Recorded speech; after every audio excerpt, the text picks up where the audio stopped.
Today, let's talk about Friedrich Nietzsche's famous book, Beyond Good and Evil. I really like Beyond Good and Evil.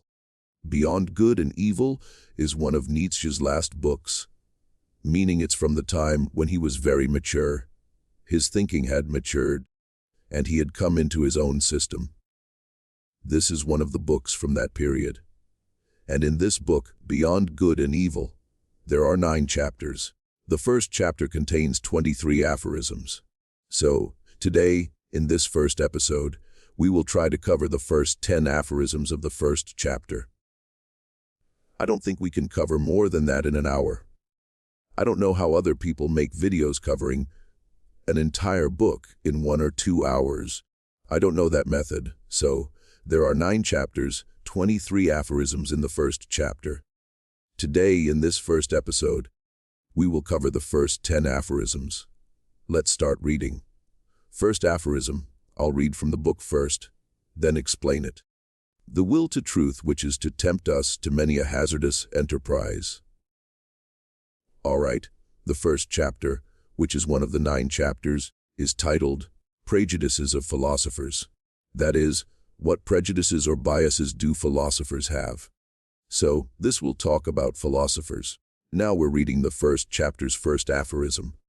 The chapter is titled Prejudices of Philosophers. First aphorism. The will to truth, which is to tempt us to many a hazardous enterprise, the famous truthfulness of which all philosophers have hitherto spoken with respect. What questions has this will to truth not laid before us? Is it any wonder if we at last grow distrustful, lose patience, and turn impatiently away? That this Sphinx teaches us at last to ask questions ourselves. Who is it really that puts questions to us? What really is this will to truth in us? The problem of the value of truth presented itself before us, or was it we who presented ourselves before the problem? Which of us is the Sphinx here? Which of us is the Oedipus? This is the first aphorism. Look, with Nietzsche, you can make many accusations against him, but you cannot accuse him of being boring. Nietzsche is not boring. Just the first aphorism of the very first chapter. What a heavy aphorism! He is saying, brother, what is this will to truth? This inner will we have to know the truth. What is this will towards truth? What is the value of this will to truth? Where did we derive this will to truth from? Why have we assumed that truth is the highest value, above all other values? Why are we so obsessed with this truth? Why is it so important? Meaning, the Greek philosophers were searching for a single truth. They believed there is an eternal truth, an unchanging truth that we must attain. But Nietzsche is asking, why truth? Why is it important? Some other philosopher might ask, why is truth important? What is the value in this truth? Nietzsche is saying, I don't care whether truth exists or not, whether you should follow it or not.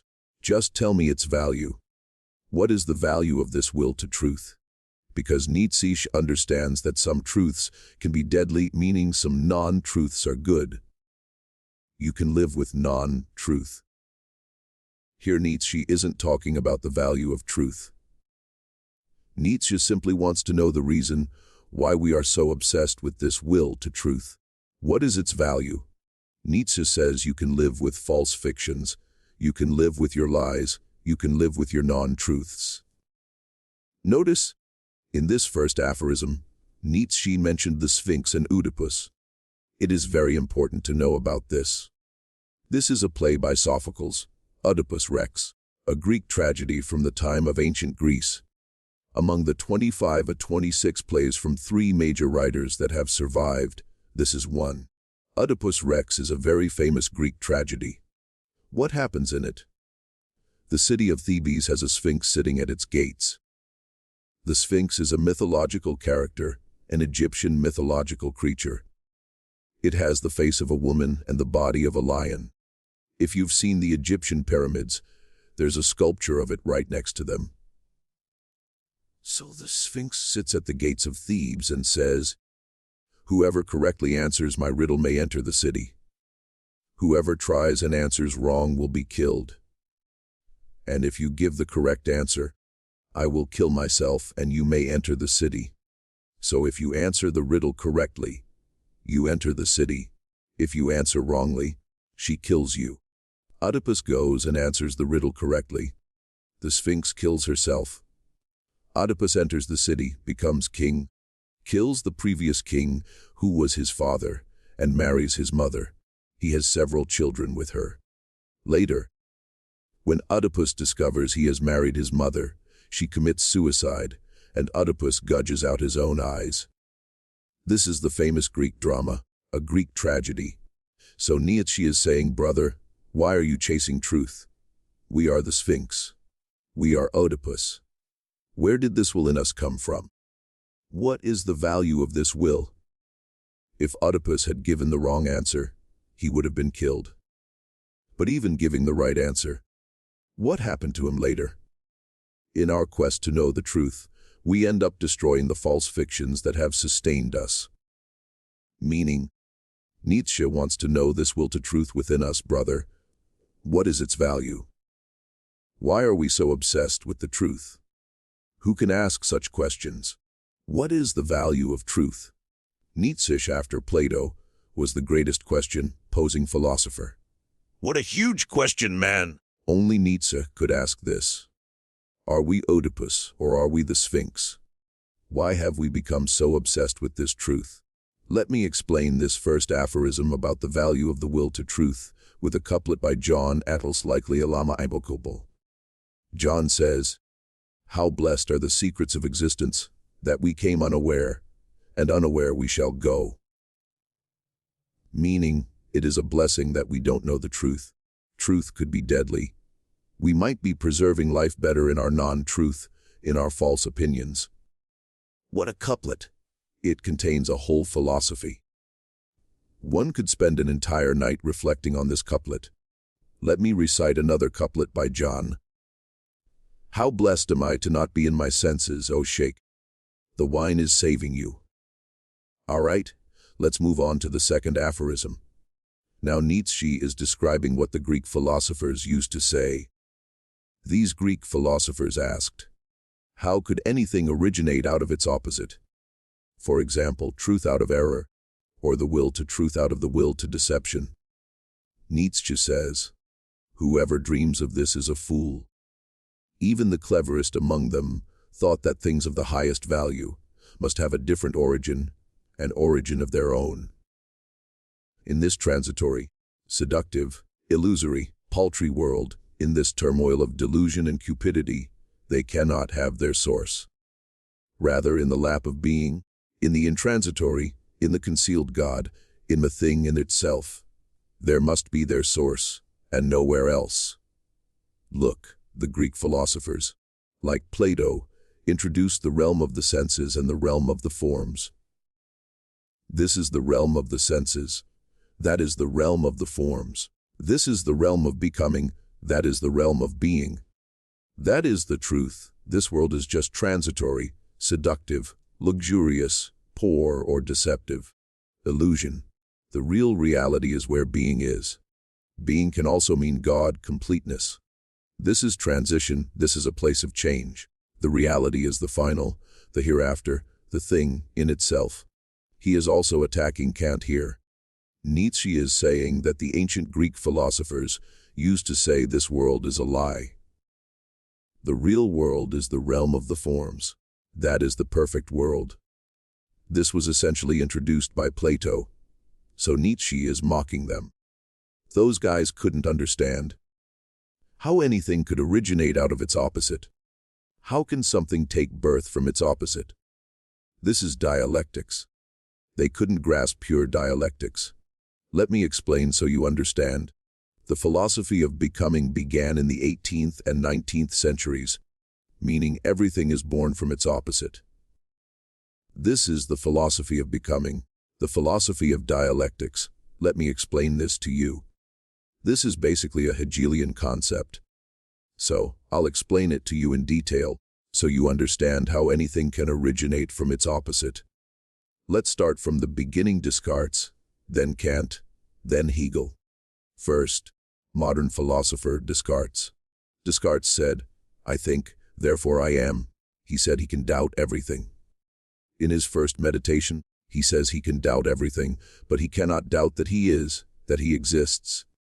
I think, therefore I am. He introduced mind-body dualism.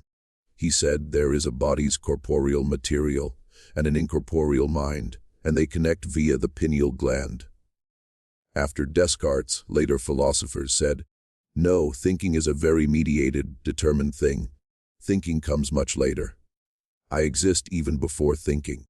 There's no need to go to thinking to say, I am. I am conscious of my own consciousness." This is where the philosophy of self-consciousness began. The second major development in epistemology came with Kant. He wanted to take metaphysics and epistemology forward scientifically. He introduced categories. He said our minds have 12 categories. He called them synthetic a priori judgments. Kant said that whatever data we get from sense perception is random and incoherent. But our mind actively works on this data. It doesn't mirror reality. It creates reality. If you've taken psychology courses, they give you tests showing that your mind actively anticipates and constructs the world. Kant introduced 12 categories, which caused a sensation. He said we are born with these 12 categories. Through these categories, nature must conform to my mind, not the other way around. My mind doesn't need to conform to nature. Nature conforms to my mind. He introduced this new faculty of categories. This is our cognitive theory. Okay, Kant talked about thinking, which was a very advanced thing. He brought it back a bit with the 12 categories. He said we use empirical data, but that data is useless unless we have the innate a priori categories we are born with. Our mind creates the universe. But many people criticized Kant, asking where did these categories come from? You didn't explain how the categories were derived, what the starting point was. So many people started searching for new faculties. After Kant, there was a big stir in German idealism. Then came Hegel. He said, no, I exist even before the categories in a pre-ontological sense. Kant started from zero. Actually, Hegel started from zero. Descartes said, I think. Kant introduced 12 categories, then Hegel came. Hegel started from being. He said, being cannot be defined. Being, in its purity, is so indeterminate that it is nothing, and nothing, in its purity, is so immediate that it is being. Pure being vanishes into nothing, and pure nothing vanishes into being. This vanishing of being and nothing is becoming. So for Hegel, being, nothing, and becoming are the same thing. I just explained this from the perspective of consciousness. This is Hegel's dialectic. Everything in the world, Hegel says, vanishes into its nothing, and nothing vanishes into its being. This being, nothing, and becoming are one, but you can't define what it is, it's indeterminate. This is the nature of the world. You can apply this dialectic to every phenomenon in the world. Every truth vanishes into its untruth, and from every untruth, a new truth is born. Truth and untruth are not separate, they are one. It might have gotten a bit complicated, but if you don't understand basic Hegelian dialectics, you can't read any book in the world. You can't read Lenin, you can't read Marx, you can't read anyone. Half the intellectual work in the world is based on Hegelian dialectics. Look, I always pray that I don't become a Hegelian, because what happens is that Hegelians see everything in the world through Hegelian dialectics. There is a big YouTuber in Pakistan. I've subscribed to him. I never watch his videos due to lack of time, but I subscribed. Scrolling one day, I saw he'd posted a video titled, The Dialectics of Islamic History.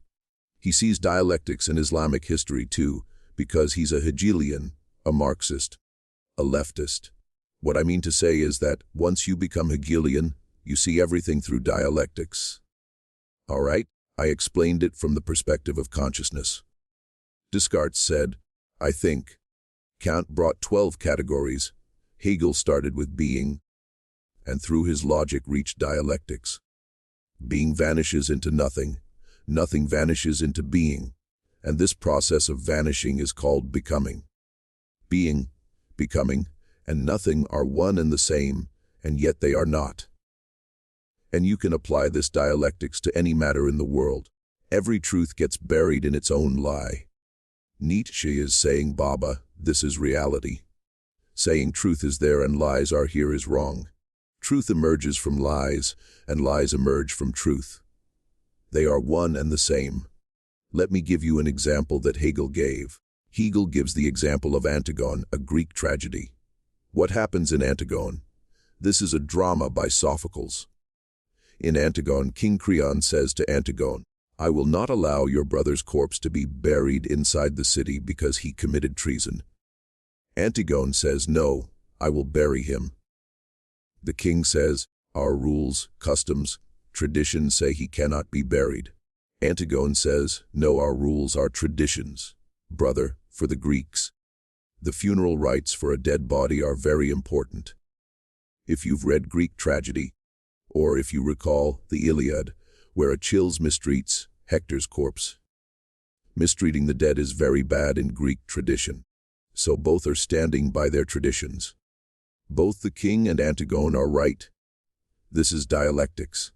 Both are right and both are wrong. They are right because they are right from their perspective, but they are also wrong because they are violating the other's right. You can be right while being wrong, and wrong while being right. Right and wrong are the same thing. They emerge from the same thing. The same right becomes wrong later. The same wrong becomes right later. This is the circular dialectics of Hegel. Then, as linear time progresses and we journey through reason, that becomes his phenomenology of spirit. Then you understand the matter. Untruth emerges from truth. Look, socialism was a phenomenon. It got buried in its own lies in Russia. What was in Russia? What was that in Russia? It was socialism. Socialism means there will be control of the means of production by the workers. This is the truth. But in Russia, was there control of the means of production by the workers? No. They didn't even have control over their own bodies. The truth got buried in its own lie. Understand this: every truth gives rise to lies, and lies give rise to truth. These are dialectics. Truth and lies are not separate things. They are not dualisms, they are one. Nietzsche is saying, this problem was indigestible for those people. The innocence of their intentions, the naivety of their belief in the absolute validity of their values. It never even occurred to the very honest among them to doubt here, on this very threshold, where they had made a solemn vow. He's poking fun at Descartes. Descartes said he could doubt everything. Nietzsche asks, why didn't you doubt this? Why didn't you doubt that there are two worlds? This antithesis.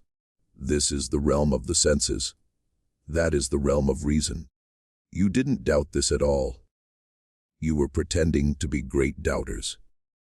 In spite of all the value which may belong to the true, the positive, and the unselfish, it might be possible that a higher and more fundamental value for life generally should be assigned to pretense, to the will to deception, to selfishness, and to cupidity.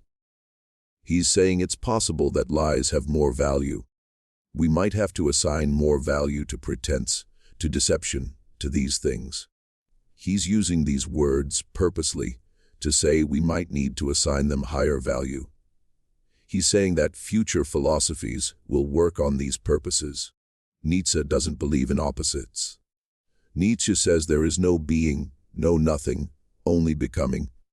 He might be referencing Leibniz, who asked, why is there something rather than nothing? Nietzsche doesn't believe in being or nothing. He believes only in becoming. He's saying it's highly possible that if we arrange our values in a rank order, truth might not be at the top.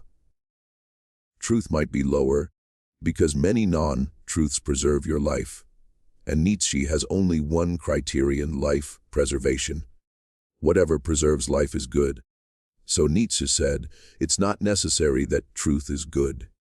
Let me explain the philosophy of becoming in a couplet by John. John explained the whole philosophy of becoming in one verse. In this understanding, where has life come from? This is a matter between him and me. All right, aphorism number 3. Having kept a sharp eye on philosophers, and having read between the lines long enough, I now say to myself, the greater part of conscious thinking must be counted among the instinctive functions, even in the case of philosophic thinking. Oh my God! Who can write this? Tell me who else but Nietzsche can write this. He's saying that these old philosophers, I have read between the lines and have come to the conclusion that what they called conscious thinking, big abstract thinking, dialectical thinking, all of that was their instincts. Their instincts were driving them. They thought they were doing conscious thinking. What a huge statement! Tell me, who else can write this? You think you are doing conscious thinking? No, child, your instincts are driving you. Nietzsche understood that consciousness is a very recent faculty in humans. Our main faculty is our instincts. Instincts drive us. He's saying those philosophers thought they were thinking consciously, but behind the scenes, their instincts were at work. Our main life, preserving process is instinct, not conscious thinking. Look, Nietzsche gives another example here. When a child is born, it's not decided at that moment what its genetics will be. Its genetics were decided months earlier, when it was conceived. Whatever hereditary qualities it will be born with, its composition from its ancestors, that was decided months before birth. What an example. Nietzsche! He's saying, the thought that came into your consciousness today, it doesn't matter. It was already in your instincts. Most of what is conscious is guided by instinct. Nietzsche isn't just saying this about our conscious thinking, but even the logical relationships between our conscious thoughts are driven by our instincts, without us even knowing it. The greater part of the conscious thinking of a philosopher is secretly influenced by his instincts and forced into definite channels. Brother, your instincts are running you. You think you're thinking big things. Here Nietzsche is also taking a dig at Protagoras. Man is not the measure of all things. But the thinking man, the philosophical man, the conscious man is not the measure of all things, but your instincts are. What a huge statement. We think we're making decisions, but it's not like that. Our instincts are driving us. All right, aphorism number 4. The falseness of an opinion is not for us any objection to it. He's saying it doesn't matter to me which thing is false and which is true. Nietzsche is not talking about truth and falsity here. He's just asking, why are you obsessed with truth? He's saying, the falseness of an opinion is not for us any objection to it. The question is, how far an opinion is life, furthering, life, preserving, species, preserving, perhaps species, rearing, and we are fundamentally inclined to maintain that the falsest opinions are the most indispensable to us. That, without a recognition of logical fictions, without a comparison of reality, with the purely imagined world of the absolute and immutable, without a constant counterfeiting of the world, by means of numbers, man could not live, that the renunciation of false opinions would be a renunciation of life, a negation of life. Brother, Nietzsche is saying we only need to see which opinion is life, furthering. He doesn't care about truth or lies. Many times we should hold on to lies. Our false opinions and untruths can be more life, preserving than the truth. We don't want to uncover an absolute truth that is not life, preserving for us, that doesn't preserve our species. We don't need such an absolute truth. It's much better to hold on to our false beliefs.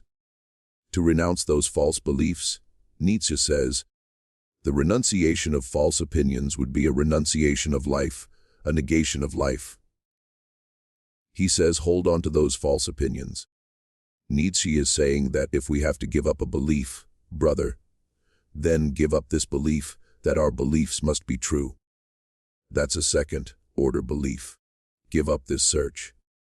Why do we think our beliefs must correspond to reality? Islam or religion tells you this, science tells you this, that we are after the truth. Nietzsche asks why. Just as we have many false opinions, geometry, Euclidean geometry is false, Nietzsche says, and it's okay if it works for us. North-south, these concepts we made up ourselves, they are right if they serve our purpose. Nietzsche says look at the value of anything, don't abandon it. These 12 categories of Kant, Nietzsche says, are right. Don't do the stupidity of saying this is true. No, Nietzsche won't say that they are true. Don't seek truth in them. They are life-preserving. Retain them. Nietzsche is asking, why have we made truth the ultimate criterion for anything? The ultimate criterion should be how much life benefits from that belief system. Our criterion should be how far an opinion is life-furthering. Nietzsche understands that some truths can be deadly. All right, aphorism number 5. What causes philosophers to be regarded half distrustfully and half mockingly is not the oft-repeated discovery of how innocent they are, how often and easily they make mistakes and lose their way. In short, how childish and childlike they are, but that there is not enough honest dealing with them, whereas they all raise a loud and virtuous outcry when the problem of truthfulness is even hinted at in the remotest manner. They all pose as if their real opinions had been discovered and attained through the self-evolving of a cold, pure, divinely indifferent dialectic, whereas, in fact, a prejudiced proposition, an idea, or a suggestion, which is generally their heart's desire abstracted and refined, is defended by them with arguments sought out after the event. Nietzsche is saying all these philosophers are dishonest. They all claim to have discovered truth through great abstract thinking, great dialectics, considering all options. Absolutely not. They have preconceived ideas, prejudices, biases in their minds. They support those ideas. They find supporting reasons for them. They are not discovering truth. They are lawyers defending their own prejudices. They have already thought about what they want to do. Kant had already decided he wanted to save religion.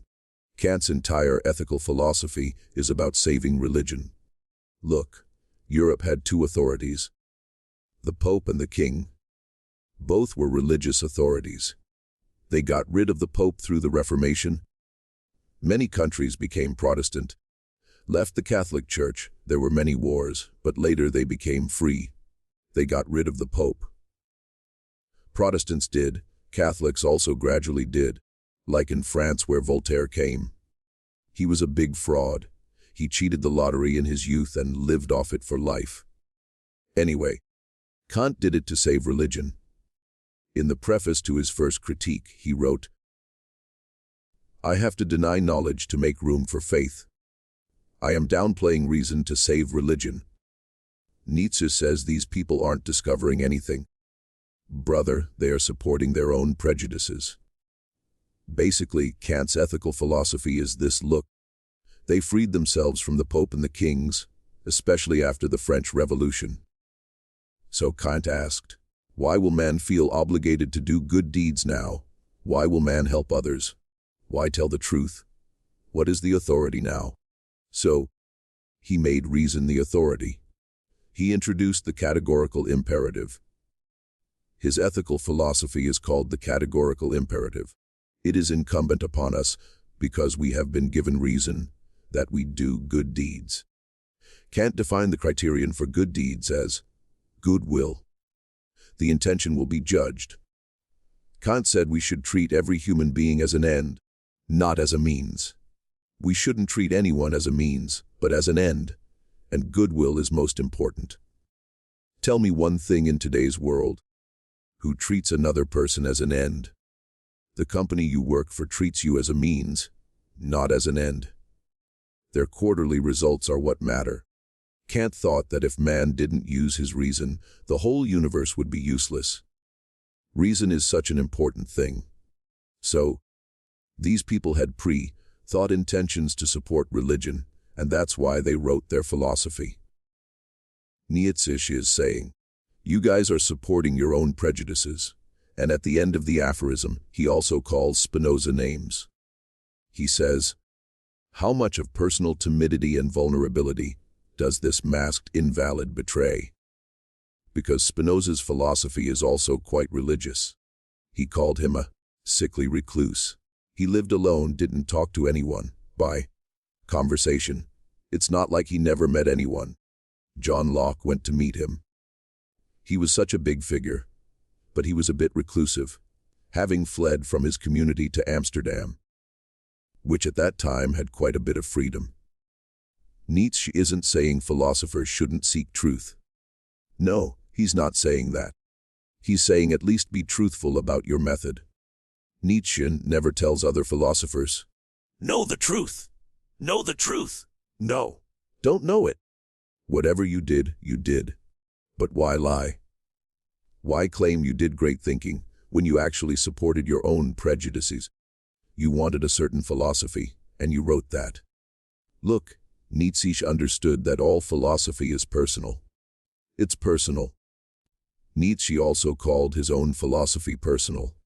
His issue was, why do these people think their philosophy is universal? Kant gave a whole universal system. Spinoza gave a whole universal system. Nietzsche's problem was with these people claiming their philosophy is universal. That's not right. He says the philosophers of the future, my followers will do true philosophy, meaning they won't support their own prejudices. They won't be dishonest. He called all these philosophers dishonest. They claim to be true, but they are not. They are intellectually dishonest. All right, aphorism number 6. It has gradually become clear to me what every great philosophy up till now has consisted of, namely, the confession of its originator and a species of involuntary and unconscious autobiography. This aphorism, Jordan Peterson made a 45-minute video on it. He's a psychologist. Nietzsche is saying that when these philosophers write philosophy, they are basically writing their own autobiography. Whatever is going on inside them, they write it down. Inside every person, there are different impulses. Sometimes there's an impulse to earn money, accumulate wealth, get ahead, play, eat, do drugs, sleep, attain peace, fall in love. At any given time, who knows which impulse you're acting on? Nietzsche says that when these people are writing their philosophy, the impulse dominating them should be the impulse to knowledge. But this isn't the case. They are working under the influence of different impulses, and the dominating impulse at that time, which is not the impulse to knowledge, gets into their philosophy. Do you understand? Nietzsche says that for philosophy to be good, it's necessary that the impulse to knowledge dominates when you are philosophizing, because all our drives have this innate desire to dominate other drives. There is a will to power in every drive, in every impulse. Nietzsche says these people don't have the impulse to knowledge, they work under other impulses and write all that. Nietzsche says, brother, I'm not saying you shouldn't have impulses. But when you claim your philosophy is impersonal and objective, that is wrong. At least be truthful about your method. Your philosophy reflects your most dominating impulse. Our philosophy is a representation of which impulses battled and won inside us at that time. Our philosophy is just a reflection of who we are, and never an impartial discovery. Our philosophy is not impartial. Nietzsche used to say, my philosophy is personal. No philosophy is impersonal. My philosophy is personal. Whatever, Nietzsche says, at least I tell the truth. I work under the dominating impulse of the moment. Every person works like this.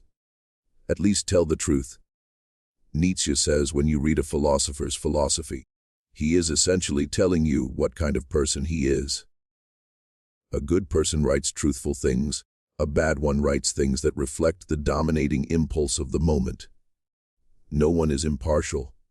Nietzsche says, however, there are some philosophers in whom the impulse to knowledge is dominating. And in their philosophy, we see some discoveries about reality. That is correct.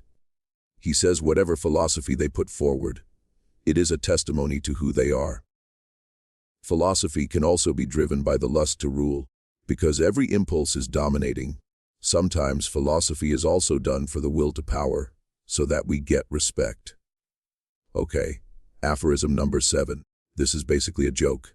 He says, how malicious philosophers can be, meaning how harmful they can be. And then he tells the joke that Epicurus made about Plato. He says, they are all actors. There is nothing genuine about them. Epicurus was completely anti-Plato. In philosophy, there are two main branches, Plato and Epicurus, completely opposite. Plato believed the soul is eternal. Epicurus believed the soul is nothing. Plato was spiritual. Epicurus was material, atomic. Plato believed in reason. Epicurus believed in the senses. Plato was aristocratic. Epicurus was democratic. So, in Greek philosophy, there were two traditional streams, Plato and the Epicureans, completely opposite. Let me tell you, Epicurus wrote 300 books. How many have reached us? Not a single one. I often leave gold nuggets in my videos, and I see if people catch them. For example, I said in one video, Plato did with Socrates what St. Paul did with Jesus. No one asked me what he did, so I didn't tell. This is a huge statement. Think about it. Plato did with Socrates what St. Paul did with Jesus. What did he do? I'm asking you today. I'm leaving another nugget today. In Greece, there were thousands of philosophies. Not a single word of any other philosophy has reached us completely except Plato's. Every single word of Plato's has reached us, except his dramas from childhood. His dialogues, all of them, every single dialogue reached us. Not a single book of any other philosopher reached us. Epicurus wrote 300 books, not one reached us. Why? Only Plato's complete work reached us. And I know you'll mention Aristotle. That's also doubtful. I'm talking about one where there is no doubt. There is a lot of doubt about Aristotle. He couldn't have made as many mistakes as are found in his biology, etc. So only one philosopher's complete work reached us. No one else's. Not a single book of anyone else, only 4 paragraphs here and there. How did Plato's work survive? History is a very cruel thing, brother. History has treated us very badly. Nietzsche is saying Plato was an actor. All right. Aphorism number 8, it's just one line. There is a point in every philosophy at which the conviction of the philosopher appears on the scene. And then he makes a joke about the braying of a donkey. I don't understand the joke. It's a German Latin joke. He's just saying that, basically, philosophers do this like a donkey brays in the morning. I didn't really get the meaning of this joke. All right. Aphorism number 9. Now he is ridiculing the Stoic philosophers. Stoic philosophy is basically, he's saying, you desire to live according to nature. O you noble Stoics, what fraud of words. Explaining Stoic philosophy would take too long. Stoic philosophy basically says that nature is rationally arranged, and the proper way to live life is to be like nature. Live according to nature. Now Nietzsche is saying, live according to nature. Nietzsche says nature is extravagant, boundless, indifferent, without purpose, without consideration, without pity, at once fruitful and barren, uncertain. You want to live indifferently, like nature. How can you live according to nature? Is that possible? Is it not hypocrisy? Nature is a name for what is not living, not valuing. We don't value things in life like nature does. Nature is different. We prefer this thing over that. Nature doesn't. Just being limited, being different. Nature doesn't do all this. Nature is indifferent. Floods will come, the rich will die, the poor will die, the innocent will die, the guilty. Nature is indifferent. Life is about living opposite to nature, and granting that you are imperative. Living according to nature actually means the same as living according to life. And if living according to nature is living according to life, then what's the big deal? What achievement is that? Nietzsche is telling the Stoics in reality, it is quite otherwise. You want something quite the contrary. Oh, you extraordinary stage players and self-deceivers! In your pride, you wish to dictate your morals and ideals to nature. You want to dictate your morality and ideals to nature. You would like everything to be made after your own image, so that you can get the eternal glorification and generalization of it. So you can say, Look, Stoicism is such a powerful philosophy. Even nature is stoic. Nietzsche is saying these philosophers are very tricky. They want to impose their will to power on nature as well. Stoicism was a very dominating philosophy in the Hellenistic period. He's also basically mocking Kant's Copernican revolution. Kant said we create our own reality. So Nietzsche is saying, oh, you guys also create reality. Mashallah! Kant said, I don't need my mind to conform to nature. Nature must conform to my mind. This is Kant's Copernican revolution. He wanted to change the subject-object relationship. So Nietzsche is saying, you also lie about nature. If you lie about nature too, nature will always lie to you. Nature, in whom you, with your love for truth, have forced yourselves so long, so persistently, and with such hypnotic rigidity to see falsely. You've lied so much about nature that now you can't even understand nature correctly. He says, philosophy is also done for the will to power. It's a very spiritual will to power, the will to create the world in their own image. So, those guys want to describe nature according to their own terms. He says nature is indifferent. You live your life indifferently. You make decisions in every matter. Where do you live an indifferent life? All right, the last one for today, the 10th aphorism of the first chapter. The eagerness and subtlety with which the problem of the real and apparent world is dealt with at present. This is basically about the division between the real world and the apparent world. The ancient Greeks, in various ways, using different tricks and fancy words, want to preserve this division. They want to maintain at any cost that there is a real world and a fake world. They say, "What cannot obtain true knowledge? One must have faith."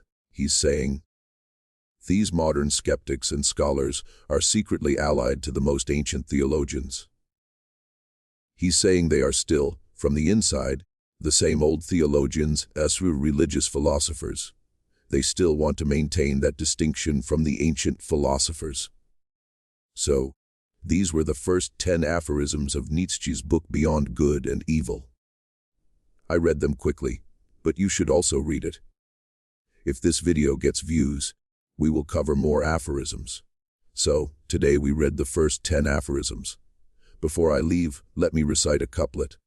I couldn't make videos for 10-15 days, and people sent such lovely messages.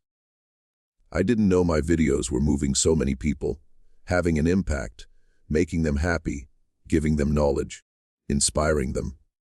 I can't tell you how happy this makes me. People sent such lovely messages. Where are you? We learned this from your video. We did this because of your video. So, let me recite a couplet for those people. Today we read John, so let me recite someone else today. The defeat of trust was coming, the hour of judgment was coming, it came. Should I recite another? On the cross of time, I had called out to love. I'm getting forgetful. I've become a Hegelian too. Hegel gave many historical references in his books, and they were wrong because he wrote from memory. In those days, there was no computer to click and find out everything. Childhood stories are forgotten. I used to have a lot of John's couplets memorized, like the entire poem, Darakti, Jerd, the old treat. I'm not lying. I had the whole thing memorized. Now I've forgotten. It was a 45-page poem. All right, one more couplet by John, since it's John's day today.